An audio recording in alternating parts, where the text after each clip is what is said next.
Mesdames, Messieurs, peuple congolais, tous les Congolais devraient dire je suis Kélé. Et pourquoi? Parce que c'est du déjà vu, mesdames, messieurs, peuple congolais. C'est du déjà vu. Souvenez-vous, en 1988, quand Sassou Nguesso avait attaqué les villages du Congono, où il avait massacré des populations et à huis clos. Souvenez-vous aussi de ce qui s'est passé dans le pôle. C'est de la même manière et de la même façon que le dictateur attaque les Congolais. Bien entendu, le mois de mars, depuis presque 50 ans, avec Sassou Nguesso, est le mois de tous les dangers. D'autres disent que c'est le mois de la franc-maçonnerie, où Sassou a besoin du sang, de sacrifier les Congolais. Mais nous ne sommes pas là. Je dis que pourquoi nous sommes tous Kélé? Parce que les populations de Kélé sont dans l'insécurité et vivent l'injustice totale. L'injustice qui touche déjà tous les Congolais. Parce que Kélé, bien entendu, vient d'entrer dans les ténèbres.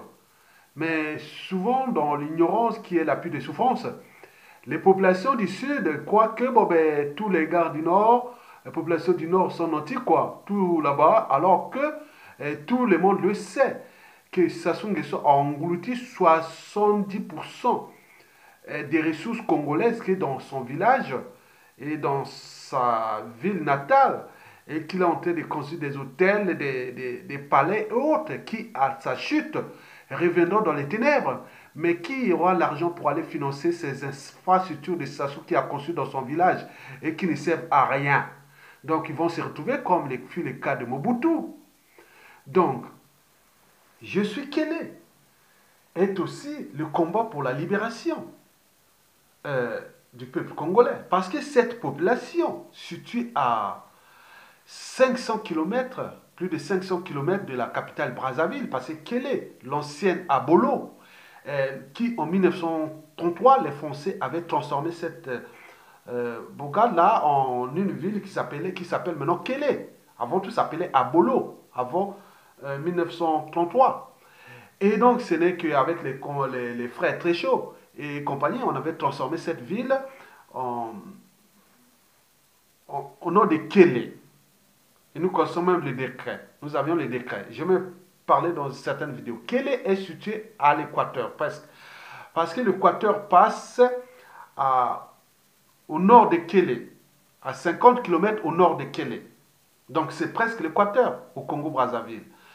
À l'ouest, bon, vous arrivez vite au Gabon. Et à, à l'est, c'est vers Makwa. Si vous allez plus loin, vous arrivez sur le fleuve Congo. Du côté de Moussaka, Mbandaka et tout compagnie. Au sud, on va vers les départements des plateaux, les savanes. Mais là, à Kélé, nous sommes à l'entrée quelque part de la jungle équatoriale, c'est-à-dire du bassin du Congo. Donc, les populations de Kélé ont le sens de la liberté, de la dignité, du courage, d'oser dire non et d'agir. Bien sûr que cette population connaît bien le but de la condition humaine et voire existentielle, contrairement à d'autres populations qui se laissent faire. Donc, je suis Kélé. C'est pour honorer déjà la mémoire, le courage de cette population, démunie comme toutes les populations congolaises, sauf ceux du clan du dictateur en place, une dictature à bout de souffle, au bout de rouleau, agonisant, qui a englouti toutes les ressources naturelles et même fiscales et financières dans une seule bourgade qu'on appelle Oyo, Obuya et Dou, Tikapika et compagnie. Et qui, à la suite de Sassou Nguesso, tout le monde va observer quel sera l'avenir de ces buildings et autres qu'il a construits dans son village qui ne servent à rien. Donc, c'est comme on allait. Oui, ça ne sert à rien, parce que historiquement, on a vu. Après les chutes des dictateurs, tous leurs bourgades sont venus des jungles, et surtout que nous sommes dans la jungle. Donc il s'agit d'un investissement qui est un non-sens et qui se croit que bon, ben, pour le temps de son existence, il va le faire. Mais la volonté générale est là. Oyo, il faudra venir voir Oyo 10-15 ans après la chute de Sassou. Vous allez voir que ça va devenir n'importe quoi. Et pourquoi tout cet investissement, au lieu de mettre les priorités sur l'essentiel qui touche l'aménagement du territoire, les conditions sociales, les conditions existentielles, mais il préfère utiliser la violence, la terreur et la charité contre les peuples congolais. Mesdames, Messieurs, peuple congolais, je suis Kélé parce que, bon ben, Kélé est en train de, quelque part, de préserver nos ressources naturelles. Parce qu'à la chute de Sassou, nous avions bien sûr le pétrole. Il est déjà hypothéqué. Il nous reste ce bois du bassin du Congo. Nous sommes le bassin du Congo, l'Amazonie de l'Afrique. Et donc ce bois-là et ces ressources naturelles de l'or et autres, ça sont en train de vendre ça à la découpe. Donc vous allez vous retrouver avec rien, plus rien de ressources naturelles, puisqu'on n'a pas encore transformé nos économies en économies des services. Et on va surtout avec une dette vraiment colossale. Où est-ce qu'on va devenir donc un pays ingouvernable et une poudrière? France Afrique annoncée. Mesdames, Messieurs, oui, je suis Kélé parce que, bon, ben, il faut le dire qu'on parle souvent de changement climatique, mais là, nous sommes au cœur du bassin du Congo. Il y a une déforestation abusive là-bas, qui se passe là-bas. Ni la communauté internationale, ni toutes les institutions, organismes liés à la protection de l'environnement ne puissent le constater. On fait la chose parce que ça s'ouvre. C'est l'homme de la France-Afrique. C'est la France qui parle là. Donc laissez-le faire. Il peut faire tout ce qu'il veut. Mais toute chose a un début et une fin. Il y aura toujours un départ et un terminus. Mesdames et messieurs, donc je suis Kélé. Vous avez bien compris les raisons. Donc je reviens sur la problématique posée. Bon, Sassou Nguesso envoie ses forces d'insécurité et du terrorisme d'État à Kélé. Et pourquoi faire? Pour commencer, bon, je vais lire un message qui a été envoyé par c'est un Français qui aime le Congo et qui a écrit ça. On entend, en écoutant ce que je vais vous lire. Il a écrit ce: Seigneur, Seigneur, délivre-nous du mal. Prends pitié de nous. Donc, il parle, tout le monde dit non. Quand est-ce qu'on va nous enlever, le Seigneur va nous délivrer de Sassou Nguesso. Donc, c'est ça le problème. Mesdames, Messieurs, ceci dit, bon, nous avions les échos de Kélé. Nous avions appris hier qu'il y a une vive, la tension est loin de baisser à Kélé. On apprend les viols massifs des femmes, les hommes passés à tabac par des militaires, gendarmes et policiers. C'est une ville fantôme. La plupart des gens se réfugient en forêt ou dans d'autres villages environnants. Donc, il s'agit bien sûr d'un climat délétère. Donc, il y a pas, je vous informe qu'il n'y a pas une guerre, hein, le pays n'est pas en guerre avec un pays étranger. Et donc, il y a une situation d'un dictateur qui est déjà liberticide, antidémocratique, antisocial et criminogène. Et voire d'appropriation de ce pays comme sa propriété privée. En évitant, oui, ces donneurs d'ordre et c'est toute les opportunistes du monde venir exploiter simplement ce pays, sans jamais l'investir. Bon, donc, sans jamais investir dans ce pays. Donc, vous aviez entendu parler que, bon, ben, il y a des violences et la barbarie à huis clos qui se passent actuellement à Kélé, dans la Kivette Ouest. Donc, Kélé, l'ancienne Abolo, baptisée par le colon français en 1933, devenu Kélé, est située dans la Kivette Ouest. Mesdames, Messieurs, peuple congolais, eh bien oui, Kélé. Donc, alors, pourquoi cette vive tension à Kélé? Oui. Cette tension de l'insécurité, oui, On parle d'une tension, puis de l'insécurité et du terrorisme d'État à Kélé, dans la cuvette ouest. D'abord, pourquoi il y a une telle vive tension? D'abord, il faut parler de fonds bleus, qui s'agissait bien sûr d'un fonds d'écologie. C'est-à-dire, les, les éducateurs de Sassou Nguesso et ces marchands d'armes et de munitions ont trouvé un bon plan pour faire pour avoir un peu d'argent, quoi, pour acheter des armes et autres. Donc, ils ont créé un fonds bleu. Donc, ils ont appelé plusieurs donateurs qui sont venus, ils ont fait cette tribune-là, je pense, c'était en 2017, oui, 17 ou 18, je ne me rappelle plus. Et donc, les gens sont venus, donc l'argent, il s'agissait bien sûr d'une escrologie. C'est des moyens pour eux, des outils d'aide à avoir l'argent pour entretenir la dictature. Donc, ce fonds bleu est à l'origine du désastre écologique, déforestation sauvage et de pollution des eaux, des nappes phréatiques et des terres dans la cuvette ouest. C'est comme un rouleau compresseur. Et donc, c'est via la société Agile Congo. Bon, on dit que ce serait des Chinois. Bon, vous savez que pour avoir une grande activité au Congo économique, il faut un membre de la famille là. Donc là, il doit avoir soit les membres du clan ou les enfants du clan ou l'éducateur lui-même. Donc cette société est les actionnaires et sont certainement les membres du clan. Et on parle de Chinois qui commencent depuis la cuvette ouest à deux pas du parc national de Djala, connu de Nicolas Hulot, qui n'a même pas réagi. Bon, vous comprenez les enjeux. Donc, la population démunie, abusée, et donc était obligée de réagir. D'abord pour préserver leur nature, leur écosystème, leur lieu de vie. Parce que dans ces populations-là, l'écosystème naturel, bien sûr qu'il y a les gibiers, il y a tout, c'est leur mode de vie, les hommes de forêt. Donc, là, les gens pouvaient aller chercher de l'eau à combien? Même à moins de 500 mètres. Et là, il faut aller chercher de l'eau à plus de 5-10 km.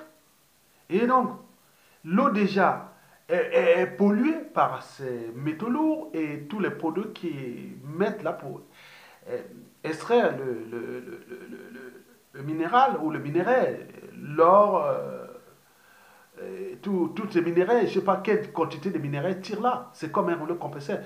La priorité, c'est d'abord l'or. L'or, quand on parle de l'or, l'orpaillage, il y a du mercure.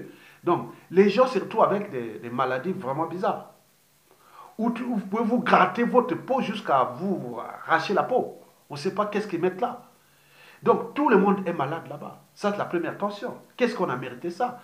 Les populations sont venues d'abord ravir le matériel de ces Chinois-là.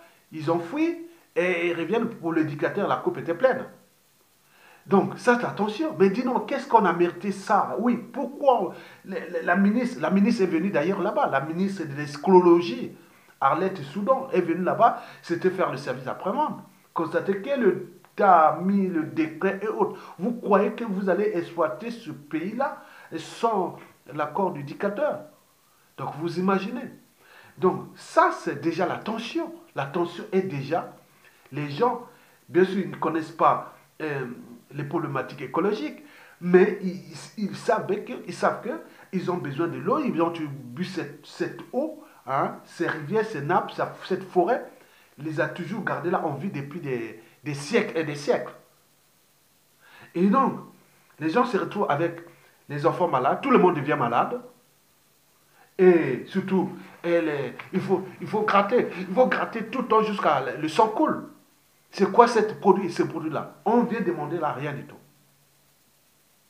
Et donc, la population est obligée de prendre les taureaux par les cornes et donc aller rendre justice eux-mêmes. Donc, ils ont attaqué les Chinois et les Chinois ont fui et ils sont revenus puisque le dictateur est là. Donc, pour le dictateur, la coupe est pleine. Donc, il envoie des gens là-bas pour essayer un peu de divertir et autres, mais le boulot continue. Donc, on est en train de tout détruire. Donc, de vendre à la découpe, d'abord, toute cette partie de la cuvette ouest. En réalité, c'est comme des concessions, comme ce fut le cas des frères Tréchaud entre 1909 à 1914 à peu près, dans la même région, quand on occupait cette région par le cadillage français, quand tu commençais à pénétrer le moyen Congo. Donc c'est la même, donc il y a des concessions, mais cette concession est au main des Agile Congo. Mais nous, ne connaissons pas qui sont les actionnaires de cette société, on dit que c'est des Chinois, et donc on ne comprend rien. Et donc, la coupe est pleine. Donc la population en colère. Donc les gens sont malades. Donc les terres sont polluées, la nappe phréatique polluée.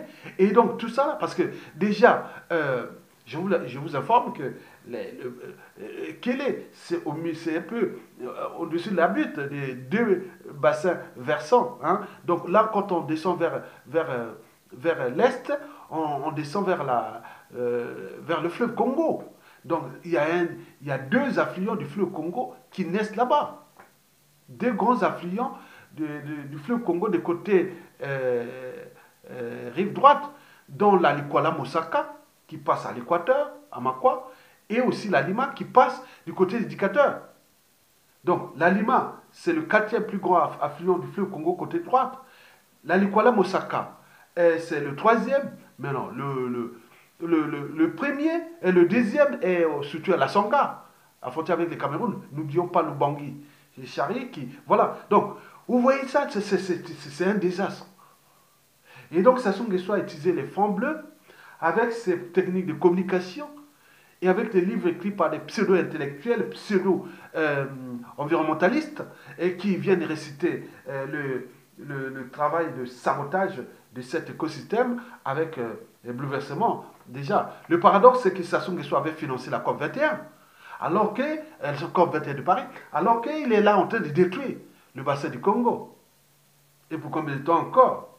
Nous allons encore laisser Sassou Nguesso détruire La deuxième tension, c'est que, bon, ben, il y avait quand même 2 morts. Je pense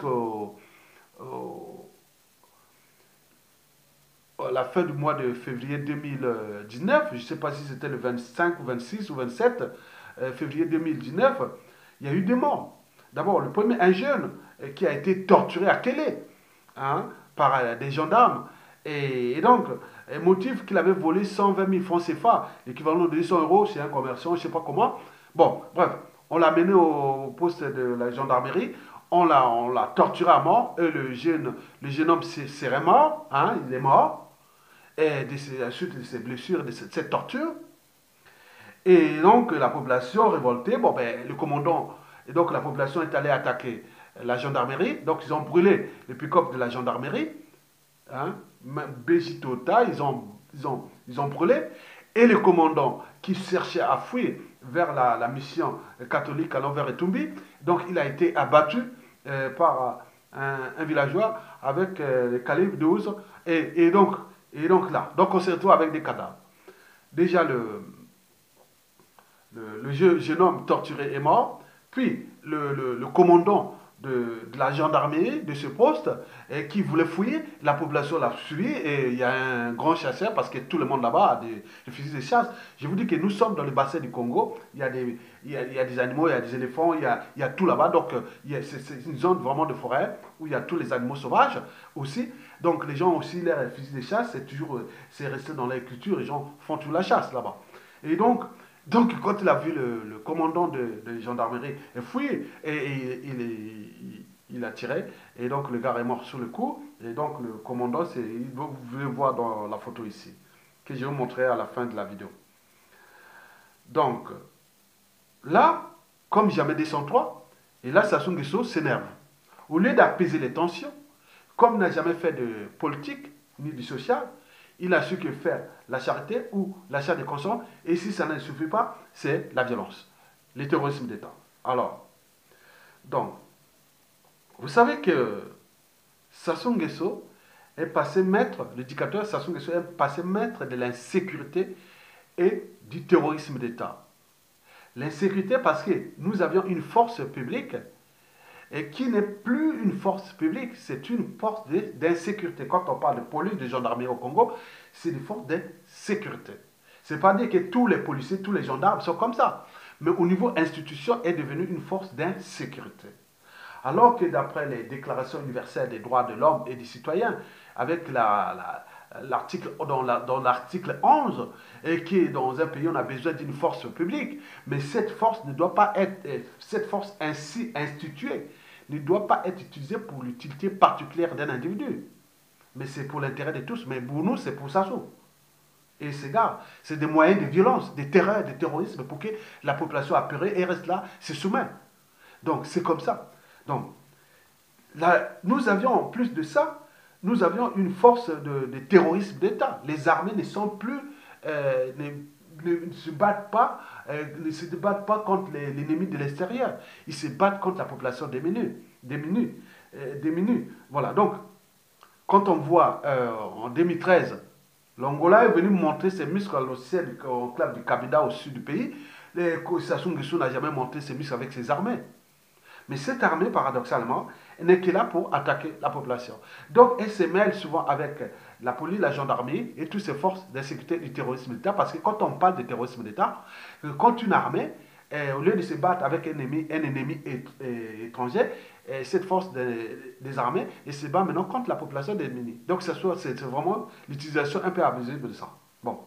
Donc, vous avez compris. Donc, Sassou préfère utiliser la force au lieu d'apaiser la tension et chercher les solutions politiques, économiques, sociales et autres. Bien sûr qu'il n'a plus d'idées, il est à bout de souffle, il se bat pour sa survie, parce que depuis 2015 à nos jours, Sassou Nguesso n'est plus en situation de pouvoir, il est en situation de survie. Donc il se bat pour sauver sa peau et surtout son régime et ses donneurs d'ordre qui, soi-disant, défendent les intérêts vitaux de la France. En réalité, il y a deux intérêts vitaux de la France. Il y a les intérêts d'abord vitaux de la France en tant qu'État et ici les intérêts vitaux d'une certaine oligarchie politico-affairiste française qui a pris le Congo et la France comme leur compagnie d'assurance et pour simplement s'enrichir. Donc, c'est jamais vu. Et donc, pour combien de temps encore, la méfiance et les dégoûts total envers le régime, plus la France qui continue à entêter ce monsieur. Et pour combien de temps encore?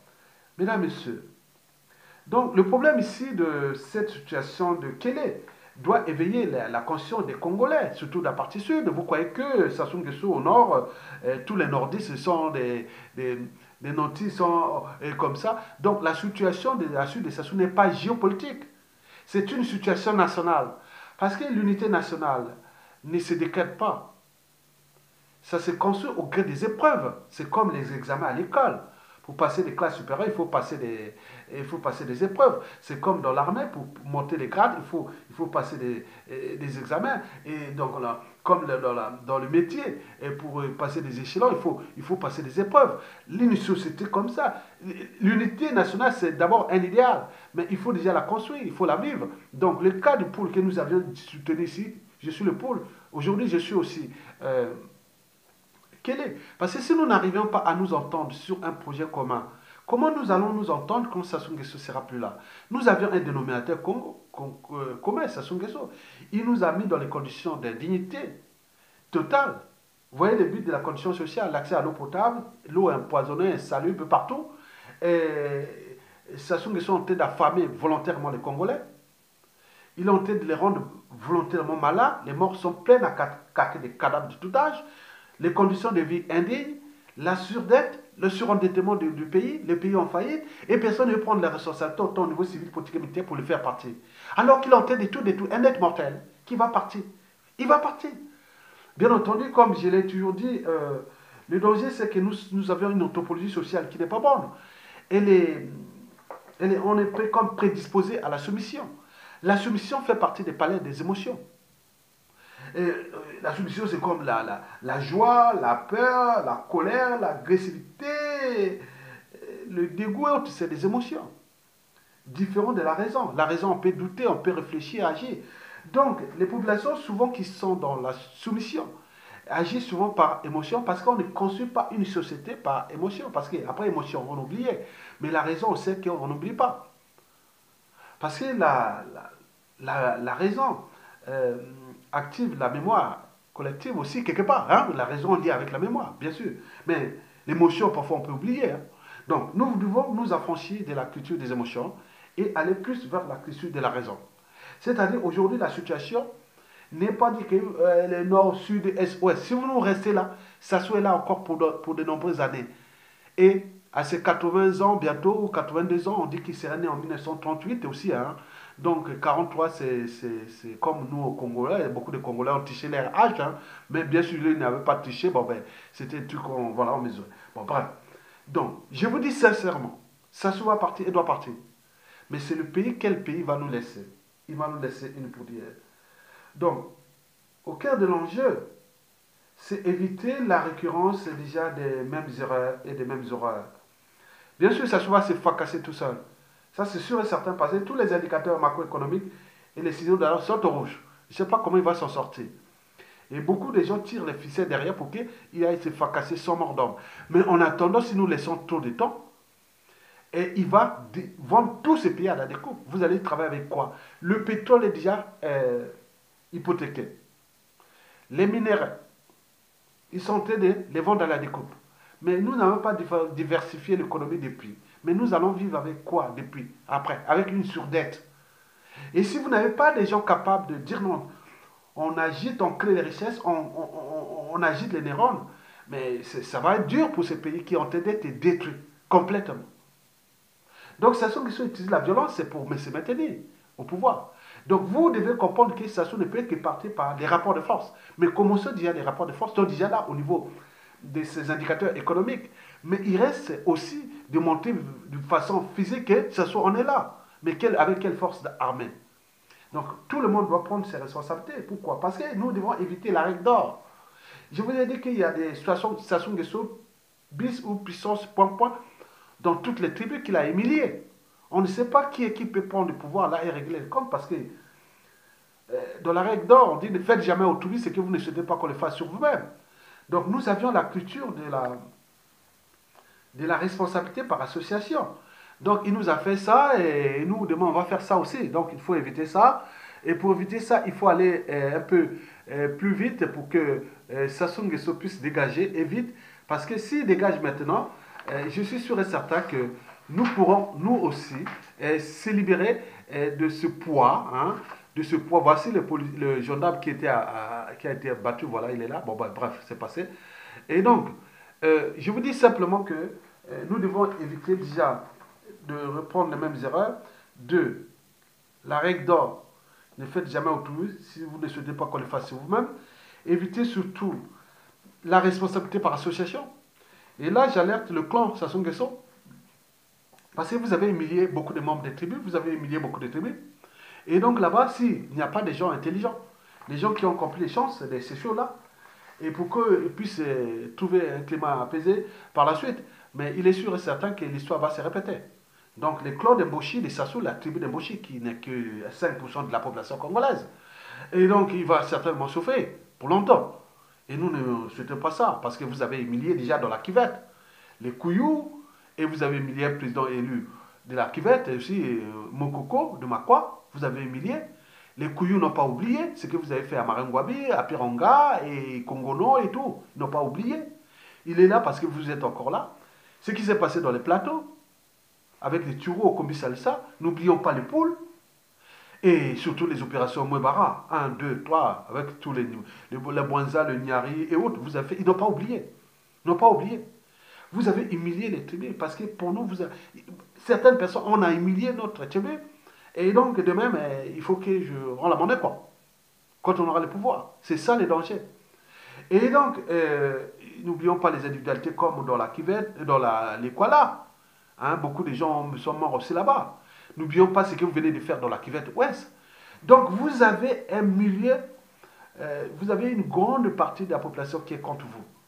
Et qui risque de venir comme mêlée comme ça contre vous et tout le monde. Bien sûr que Sassou se préoccupe de l'avenir d'Emboshi. Mais nous, on n'est pas dans le esprit revanchard. Nous, on cherche le juste équilibre. Donc, il faut que Sassou Nguesso parte. Il faut les faire partir. Mais parce qu'après, on ne sait pas comment ce qui va se passer. Ça sera incontrôlable. Donc, nous devons éviter ça. Pour éviter ça, Prenez votre responsabilité, ça se dégage. Mais tous ensemble, je suis Kélé. Et merci pour les populations de Kélé. Tout le Congo est avec vous. Toutes les tribus sont avec vous. Et tout le peuple congolais est avec vous. Ça sont en train de vous faire du mal. Ça, c'est sûr. Il n'a pas fait du mal qu'à vous. Il va encore faire à plein de gens. Et c'est la suite qui est dangereuse pour lui, pour son clan et tout compagnie. Et donc, nous devons chercher la solution pour se libérer déjà ce monsieur-là, vite fait. Ne plus attendre. Ne plus attendre. Donc, il faut agir. Et maintenant, je vous remercie.